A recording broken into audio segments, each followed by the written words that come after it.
ಇವತ್ತು ನಾನು ಮಾತಾಡ್ತಿರೋ ವಿಚಾರ ಎಲ್ಲರಿಗೂ ಅತಿ ಪ್ರಾಮುಖ್ಯ. ವಿಷಯ ಏನು ಅಂತಂದರೆ ಕಡಿಮೆ ಶ್ರಮ ಜಾಸ್ತಿ ಪ್ರತಿಫಲ. ಕಡಿಮೆ ಶ್ರಮ ಜಾಸ್ತಿ ಪ್ರತಿಫಲ. ಇದಕ್ಕೆ ಹೇಳೋದು ಪ್ಯಾರೆಟೋಸ್ ಪ್ರಿನ್ಸಿಪಲ್ ಆರ್ 80-20 ರೂಲ್.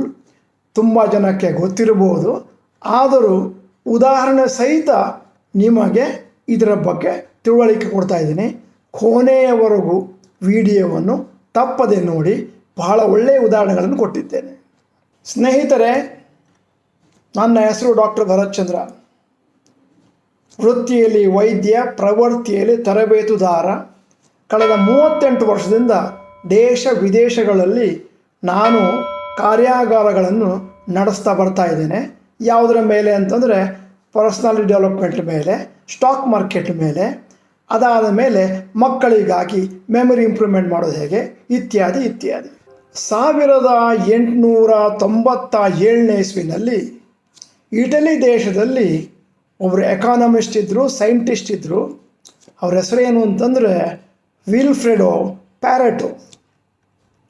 ಅವರು ಎಕಾನಮಿನ ಸ್ಟಡಿ ಮಾಡ್ತಿರ್ಬೇಕಾದ್ರೆ ಇಟಲಿನಲ್ಲಿ ಒಂದು ಆಶ್ಚರ್ಯಕರವಾದ ಒಂದು ಸಂಗತಿಯನ್ನು ಗಮನಿಸಿದರು. ಏನು ಅಂತಂದರೆ ಇಟಲಿಯಲ್ಲಿರುವಂತಹ 80% ಲ್ಯಾಂಡು ಅಥವಾ ಭೂಮಿ 20% ಜನರ ಹತ್ರ ಮಾತ್ರ ಇತ್ತು. ಅದನ್ನೇ ಗಮನಿಸ್ಕೊಂಡು ನೋಡ್ತಾರೆ, ಬೇರೆ ದೇಶದಲ್ಲೂ ಅದೇ ಥರನೇ ಇತ್ತು. ಇನ್ನೂ ಮುಂದಕ್ಕೆ ಹೋಗ್ತಾರೆ, ನೋಡ್ತಾರೆ, ಬಿಸ್ನೆಸ್ನಲ್ಲಿ, ಹೆಲ್ತ್ನಲ್ಲಿ, ಎಜುಕೇಷನಲ್ಲಿ, ರಿಲೇಷನ್ಶಿಪ್ಸ್ನಲ್ಲಿ, ಮ್ಯಾನುಫ್ಯಾಕ್ಚರಿಂಗ್ನಲ್ಲಿ, ಸೇಲ್ಸ್ನಲ್ಲಿ, ಮಾರ್ಕೆಟಿಂಗ್ನಲ್ಲೂ ಈ ಪ್ಯಾರೆಟೋಸ್ ಪ್ರಿನ್ಸಿಪಲ್ 80-20 ರೂಲ್ ಅನ್ವಯವಾಗುತ್ತದೆ. ಅವ್ರು ಏನು ಕಂಡುಹಿಡಿದ್ರು ಅಂತಂದರೆ 80% ಕೆಲಸವನ್ನು ಮಾಡಿದ್ರೆ 20% ರಿಸಲ್ಟ್ ಸಿಗುತ್ತೆ. ಕೇವಲ 20% ಕೆಲಸವನ್ನು ಮಾಡೋದರಿಂದ 80% ರಿಸಲ್ಟು ಸಿಗುತ್ತೆ. ನಾವೇನು ನಾರ್ಮಲ್ ಆಗಿ ತಿಳ್ಕೊತೀವಿ ಅಂತಂದರೆ ಜಾಸ್ತಿ ಕೆಲಸವನ್ನು ಮಾಡಿದ್ರೆ ಜಾಸ್ತಿ ರಿಸಲ್ಟು ಬರುತ್ತದೆ. ತಪ್ಪು. ಕಮ್ಮಿ ಕೆಲಸವನ್ನು ಶ್ರದ್ಧೆಯಿಂದ ಮಾಡುವುದರಿಂದ 200% ರಿಸಲ್ಟು ಬರೋದಕ್ಕೆ ಚಾನ್ಸ್ ಇದೆ. ನೋಡಿ 80-20 ರೂಲ್ ಹೇಗೆ ಅಪ್ಲೈ ಆಗುತ್ತೆ ಅಂತ. 20% ಕ್ರಿಮಿನಲ್ಸು ಅವರು 80% ಕ್ರೈಮಿಗೆ ಭಾಗಿದಾರಿಯಾಗಿದ್ದಾರೆ. 20% ಡ್ರೈವರ್ಸಿನಿಂದಾಗಿ 80% ಆಕ್ಸಿಡೆಂಟ್ ಆಗುತ್ತೆ. 20% ರೋಡ್ನಲ್ಲಿ 80% ಟ್ರಾಫಿಕ್ ಇರುತ್ತೆ. 20% ಆಲ್ಕೋಹಾಲಿಕ್ಸು ಜಗತ್ತಿನ 80% ಆಲ್ಕೋಹಾಲನ್ನು ಖಾಲಿ ಮಾಡ್ತಾರೆ. 20% ಲ್ಯಾಂಡ್ನಲ್ಲಿ 80% ಮಿನರಲ್ ಸಿಗುತ್ತೆ. 20% ಮೋಡದಿಂದ 80% ಮಳೆ ಬರುತ್ತೆ. 20% ಆ್ಯಕ್ಟ್ರೆಸಸ್ ಇದ್ದಾರಲ್ಲ ಅವರಿಗೆ 80% ದುಡ್ಡು ಬರುತ್ತೆ, 80% ಪಾಪ್ಯುಲಾರಿಟಿ ಬರುತ್ತೆ. ಕ್ರಿಕೆಟ್ನಲ್ಲಿ 20% ಶಾಟ್ಸಿಗೆ 80% ರನ್ಸ್ ಬರುತ್ತೆ. ಇನ್ನುಳಿದಿದ್ದು 80% ಶಾಟ್ಸಿಗೆ 20% ರನ್ಸ್ ಬರುತ್ತೆ. ಯಾಕಂದರೆ straight to the fielder, no run. ಆಮೇಲೆ 20% ಆಥರ್ಸು 80% ಪುಸ್ತಕಗಳನ್ನು ಪ್ರಪಂಚದಲ್ಲಿ ಬರೆದಿದ್ದಾರೆ. ಬಿಸ್ನೆಸ್ ಫೀಲ್ಡ್ಗೆ ಹೋದರೆ 20% ಕ್ಲೈಯೆಂಟ್ಸು 80% ಫೀಸ್ ಕೊಡ್ತಾರೆ. 20% ಕಸ್ಟಮರ್ಸು ಬ್ಯಾಂಕ್ ಮ್ಯಾನೇಜರಿಗೆ 80% ಡಿಪಾಸಿಟ್ ಕೊಡ್ತಾರೆ. ಅದಾದಮೇಲೆ ನೀವು CA ಚಾರ್ಟರ್ಡ್ ಅಕೌಂಟೆಂಟು ಅಥವಾ ಲಾಯರು ಆಗಿದ್ದರೆ 20% ಕ್ಲೈಯೆಂಟ್ಸು 80% ಫೀಸ್ ಕೊಡ್ತಾರೆ. ಆಮೇಲೆ ಇನ್ನೂ ಒಂದು ಭಾಳ ಇಂಟ್ರೆಸ್ಟಿಂಗು, ನಿಮ್ಮ ಹತ್ರ ಇರುವಂಥ 100 ಜನ ಸ್ನೇಹಿತರಲ್ಲಿ 20% ಸ್ನೇಹಿತರು 80% ನಿಮಗೆ ಸಂತೋಷವನ್ನು ಕೊಡ್ತಾರೆ. ಅದಾದ ಮೇಲೆ 20 ಹುಡುಗರನ್ನ ನೋಡಿ, ಸ್ಟೂಡೆಂಟ್ಸನ್ನು ತಗೊಳ್ಳಿ, 20% ಟೈಮು ಅವರು ಸ್ಟಡಿ ಮಾಡಿದ್ರಲ್ಲಿ 80% ಸ್ಟಡಿ ಮಾಡ್ತಾರೆ. ಯಾವಾಗ ಅಂತಂದರೆ ಜನವರಿ, ಫೆಬ್ರವರಿ, ಮಾರ್ಚ್ನಲ್ಲಿ 20% ಟೈಮ್ನಲ್ಲಿ 80% ಪೋರ್ಷನ್ಸ್ ಕವರ್ ಮಾಡ್ತಾರೆ. 80% ಟೈಮ್ನಲ್ಲಿ 20% ಪೋರ್ಷನನ್ನು ಕವರ್ ಮಾಡ್ತಾರೆ. ಅಷ್ಟೇ ಅಲ್ಲ, ನೀವು ಟೆಕ್ಸ್ಟ್ ಬುಕ್ ತೆಗೆದು ನೋಡಿದ್ರೆ 20% ಪೋರ್ಷನನ್ನು ನೀವು ಕರೆಕ್ಟಾಗಿ ಸ್ಟಡಿ ಮಾಡೋದ್ರಿಂದ 80% ಮಾರ್ಕಿಗೆ ಬೇಕಾದಂಥ ಸ್ಟಡೀಸು ಕಂಪ್ಲೀಟ್ ಆಗುತ್ತೆ. ಉದಾಹರಣೆ ಕೊಡ್ತೀನಿ. ಬಹಳ ಜನ ಏನು ಮಾಡ್ತಾರೆ, ಬರೀ ಒಂದು 15 ವರ್ಷ 20 ವರ್ಷದ ಕ್ವಶನ್ ಪೇಪರ್ ತಗೊಂಡು ಸ್ಟಡಿ ಮಾಡ್ತಾರೆ. ಅದರಲ್ಲೇ ಎಲ್ಲ ಕ್ವಶನ್ಗಳು ಬರ್ತವೆ. ಆಮೇಲೆ ಇನ್ನೂ ಒಂದು, ನೀವು ಯಾವುದಾದ್ರು ಪುಸ್ತಕನ ಓದಬೇಕಾದ್ರೆ 20% ವರ್ಡ್ಸ್ನಲ್ಲಿ 80% ಸ್ಟೋರಿ ಹೇಳಿರ್ತಾರೆ.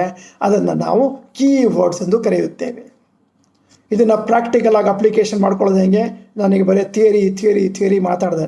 ಪ್ರಾಕ್ಟಿಕಲ್ ಅಪ್ಲಿಕೇಶನ್ ಮಾಡ್ಕೊಳ್ಳೋದು ಹೆಂಗೆ? ನನ್ನ ಸಲಹೆ, ಈ ಕಾರ್ಯಕ್ರಮ ಮುಗಿದ ಮೇಲೆ, ಈ ವಿಡಿಯೋ ಮುಗಿದ ಮೇಲೆ ಒಂದು ಪೇಪರ್ ತಗೊಂಡು ನಿಮ್ಮ ಜೀವನದಲ್ಲಿ ಅತಿ ಪ್ರಾಮುಖ್ಯವಾದ ಒಂದು 20 ಗೋಲುಗಳನ್ನು, ಜೀವನದ ಗುರಿಗಳನ್ನು ಬರ್ಕೊಂಡ್ಬಿಡಿ. ಪೇಪರ್ನಲ್ಲಿ ಬರ್ಕೊಂಬಿಡಿ. ಅದು 6 ತಿಂಗಳಿಗಿರ್ಬೋದು, 1 ತಿಂಗಳಿಗಿರ್ಬೋದು, 1 ವರ್ಷಕ್ಕಿರ್ಬೋದು, 10 ವರ್ಷಕ್ಕಿರ್ಬೋದು, ಜೀವನದ 30 ವರ್ಷದ ಗುರಿ ಇರ್ಬೋದು. ಎಲ್ಲವನ್ನು ಬರ್ಕೊಂಬಿಡಿ. ಬರೆದ ಮೇಲೆ ಕೂತ್ಕೊಂಡು ಕರೆಕ್ಟಾಗಿ ನೋಡಿದ್ರೆ 20ರಲ್ಲಿ ಅಂದಾಜು 4 ಗೋಲುಗಳನ್ನು ನೀವು ಸೆಲೆಕ್ಟ್ ಮಾಡ್ಕೊಂಡ್ಬಿಟ್ರೆ ಉಳಿದ ಗೋಲುಗಳು ತನ್ನಿಂತಾನಾಗಿ ಆಗಿ ಹೋಗುತ್ತವೆ ಅಥವಾ ತನ್ನಿಂದ ತಾನಾಗಿ ಅಚೀವ್ ಆಗೋಗುತ್ತೆ. ಆದ್ದರಿಂದ ಈ 20% ಗೋಲುಗಳು ಬಹಳ ಇಂಪಾರ್ಟೆಂಟು, 80% ಅಲ್ಲ. ನಿಮಗೆ ಇದರ ಪ್ರಾಕ್ಟಿಕಲ್ ಅಪ್ಲಿಕೇಶನ್ ಬಗ್ಗೆ ಒಂದು ಕತೆ ಹೇಳ್ತಾ ಇದ್ದೀನಿ. ನಾನು 1992ನೇ ಇಸ್ವಿನಲ್ಲಿ ಪೂನಾದಲ್ಲಿ ಪರ್ಸ್ನಾಲಿಟಿ ಡೆವಲಪ್ಮೆಂಟ್ ಪ್ರೋಗ್ರಾಮ್ ಮಾಡ್ತಾಯಿದ್ದೆ. ಕ್ಲಾಸ್ನಲ್ಲಿ ಒಬ್ಬರು ಸ್ಟಾಕ್ ಬ್ರೋಕರ್ ಇದ್ದರು, ಭಾಳ ಫೇಮಸ್ ಸ್ಟಾಕ್ ಬ್ರೋಕರ್ ಬಾಂಬೆನಲ್ಲಿ. ಅವರ ಹೆಸರು ಉಮೇಶ್ ಪಟೇಲ್ ಅಂತ. ನಾನು ಅವರಿಗೆ 80-20 ಬಗ್ಗೆ ಕ್ಲೀನಾಗಿ ಸಮಜಾಯಿಷಿ ಕೊಟ್ಟಿದ್ದೆ ಕ್ಲಾಸ್ನಲ್ಲಿ. ಅವ್ರೇನು ಮಾಡಿದ್ರು, ಆಫೀಸ್ಗೆ ಹೋದ್ಮೇಲೆ ಅವ್ರು ಕಂಪ್ಯೂಟ್ರ್ ಹೊಡೆದ್ರು. ಭಾಳ ಸಕ್ಸಸ್ಫುಲ್ ಸ್ಟಾಕ್ ಬ್ರೋಕರು ಬಾಂಬೆನಲ್ಲಿ, ಭಾಳ ದೊಡ್ಡ ಟರ್ನ್ ಓವರು. ಅವ್ರ ಆಫೀಸು ಯಾವಾಗಲೂ ಬ್ಯುಸಿನೇ. ಅವ್ರು ಹೋಗ್ಬಿಟ್ಟು ಕಂಪ್ಯೂಟರ್ ಹೊಡೆದು ನೋಡ್ತಾರೆ, 20% ಕಸ್ಟಮರ್ಸು 80% ಸೇಲ್ಸ್ ಕೊಡ್ತಾಯಿದ್ರು. 80% ಕಸ್ಟಮರ್ಸು ಕೇವಲ 20% ಸೇಲ್ಸ್ ಕೊಡ್ತಾಯಿದ್ರು. ಅವ್ರು ಹೇಳಿದ್ರು, ಡಾಕ್ಟರ್ ಭರತ್ ಚಂದ್ರ, ನಾನು ಬಹಳ ಧೈರ್ಯ ವಹಿಸಿ ಒಂದು ಕೆಲಸ ಮಾಡಿದೆ. ಈ 80% ಜನ ಏನು ಕಮ್ಮಿ ಬಿಸ್ನೆಸ್ ಕೊಡ್ತಾರಲ್ಲ ಅವರಿಗೆಲ್ಲ ಲೆಟ್ರ್ ಬರೆದುಬಿಟ್ಟೆ, ನಾಳೆಯಿಂದ ದಯವಿಟ್ಟು ನಮ್ಮ ಆಫೀಸಿಗೆ ಬರಬೇಡಿ, ನಿಮಗೆ ಸರ್ವಿಸ್ ಕೊಡಲಿಕ್ಕೆ ನಮ್ಮ ಹತ್ರ ಸ್ಟಾಫ್ ಇಲ್ಲ ಅಂತ ಲೆಟ್ರ್ ಬರೆದುಬಿಟ್ಟೆ. ಅವರೆಲ್ಲ ಹೊರಟೋಗ್ಬಿಟ್ರು ಸರ್. ಆಮೇಲೆ ನೋಡ್ತೀನಿ, ಮುಂದಿನ 1 ವರ್ಷದಲ್ಲಿ 20% ಏನಿದ್ದಾರೆ ಅವರು 200% ಬಿಸ್ನೆಸ್ ಕೊಟ್ಟರು. ಯಾಕಂದರೆ ನೀವು ತುಂಬ ಬ್ಯುಸಿ ಇದ್ದೀರಿ ಅಂತ ಅವ್ರು ಕೆಲಸ ಕೊಡ್ತಿರಲಿಲ್ಲ. ಇವಾಗ ಅವರು ಜಾಸ್ತಿ ಬಿಸ್ನೆಸ್ ಕೊಟ್ಟರು, 200% ಆಯಿತು, ಆಫೀಸಲ್ಲಿ ಜನ ಇಲ್ಲ. ಅದರ ನೆಕ್ಸ್ಟ್ ಇಯರ್ ನೋಡ್ತಾರೆ, 20%ಅಲ್ಲಿ 4% ಮಾತ್ರ ನಿಜವಾದ ಬಿಸ್ನೆಸ್ ಕೊಡ್ತಾ ಇರೋದು. ಬಾಕಿಯವ್ರನ್ನೆಲ್ಲರನ್ನೂ ಕಳಿಸ್ಬಿಟ್ರು. ಈ 4% ಉಳ್ಕೊಂಡ್ರಲ್ಲ ಅವರನ್ನು ಮಾತ್ರ ಇಟ್ಕೊಂಡ್ರು. ಅವರ ಬಿಸ್ನೆಸ್ಸು 400% ಆಯಿತು. ಹಾಗೂ ಅವ್ರು ಹೇಳ್ತಾರೆ, ಡಾಕ್ಟರ್ ಭರತ್ ಚಂದ್ರ, ನಮ್ಮ ಆಫೀಸಲ್ಲಿ ಜನನೇ ಇಲ್ಲ, ಆದರೆ ಟರ್ನ್ ಓವರು 400%. ನೋಡಿ, ಪ್ರಾಕ್ಟಿಕಲ್ ಅಪ್ಲಿಕೇಶನ್ ಆಫ್ 80-20 ರೂಲ್. ಮುಂದಕ್ಕೆ ಹೋಗ್ತೀನಿ. ನಮ್ಮ ಕ್ಲಾಸಲ್ಲಿ ಒಬ್ಬರು ಬ್ಯಾಂಕ್ ಮ್ಯಾನೇಜರ್ ಇದ್ದರು, ರಂಗನಾಥ್ ಅಂತ. ಅವರು ಕೂಡ ಹೊಡೆದು ನೋಡಿದ್ರು ಕಂಪ್ಯೂಟ್ರಲ್ಲಿ 20% ಅವರ ಕಸ್ಟಮರ್ಸು, ಕ್ಲೈಯೆಂಟ್ಸು 80% ಡಿಪಾಸಿಟ್ ಕೊಟ್ಟಿದ್ರು. ಅವ್ರು ಏನು ಮಾಡಿದ್ರು, 20% ಕಸ್ಟಮರ್ಸಿಗೆ ಜಾಸ್ತಿ ಅಟೆನ್ಷನ್ ಕೊಟ್ಟರು. ಮುಂದಿನ ವರ್ಷ ನೋಡ್ತಾರೆ, 20% ಅವರು 200% ಬಿಸ್ನೆಸ್ ಕೊಟ್ಟರು. ಸ್ನೇಹಿತರೆ, ಇದೇ ಥರ ನಿಮ್ಮ ಜೀವನದಲ್ಲಿ, ನಿಮ್ಮ ಬಿಸ್ನೆಸ್ನಲ್ಲಿ, ನಿಮ್ಮ ವ್ಯವಹಾರದಲ್ಲಿ, ನಿಮ್ಮ ವೃತ್ತಿ ಜೀವನದಲ್ಲಿ ಬೇಕಾದಷ್ಟು ಕಡೆ ಇದನ್ನು ಅಳವಡಿಸಿಕೊಳ್ಳಬಹುದು. ನನ್ನ ಸಲಹೆ ಏನು ಅಂತಂದರೆ, ಈ ವಿಡಿಯೋನ 2 ಸತಿ 3 ಸತಿ ಕೇಳಿ. ಅದಾದ ಮೇಲೆ ಲೈಕ್ ಬಟನ್ ಒತ್ತಿ. ನಿಮ್ಮದೇನಾದರೂ ಇದಲ್ಲದೇ ಬೇರೆ ಏನಾದರೂ ಸಲಹೆಗಳು, ಸೂಚನೆಗಳು ಇದ್ದರೆ, ಅಥವಾ ಇದರಿಂದ ನೀವೇನಾದರೂ ಕಲ್ತ್ಕೊಂಡಿದ್ರೆ ಅದನ್ನು ಕಮೆಂಟ್ ಮಾಡಲಿಕ್ಕೆ ಮರಿಬೇಡಿ. ಹಾಗೂ ನಿಮ್ಮಂತೆ ಇರುವ ಇತರರಿಗೆ ಉಪಯೋಗ ಆಗಲಿ ಅಂತ ಹೇಳ್ಬಿಟ್ಟು ಇದನ್ನು ಶೇರ್ ಮಾಡಿ. ನನಗೆ ಗೊತ್ತು ನಿಮ್ಮ ಜೀವನದಲ್ಲಿ ಇದನ್ನು ಅಳವಡಿಸ್ಕೊಳ್ಳಿಕ್ಕೆ ಬೇಕಾದಷ್ಟು ಹೊಸ ಮಾರ್ಗಗಳು ಇದ್ದಾವೆ. ನಿಮ್ಮನ್ನು ನೋಡಿ ಭಾಳ ಸಂತೋಷ ಆಯಿತು. ನಿಮಗೆಲ್ಲರಿಗೂ ಭಗವಂತನು ಸನ್ಮಂಗಳವನ್ನು ಕರುಣಿಸಲಿ ಅಂತ ಪ್ರಾರ್ಥನೆ ಮಾಡ್ತಾ ಇದ್ದೀನಿ. ನಮಸ್ಕಾರ.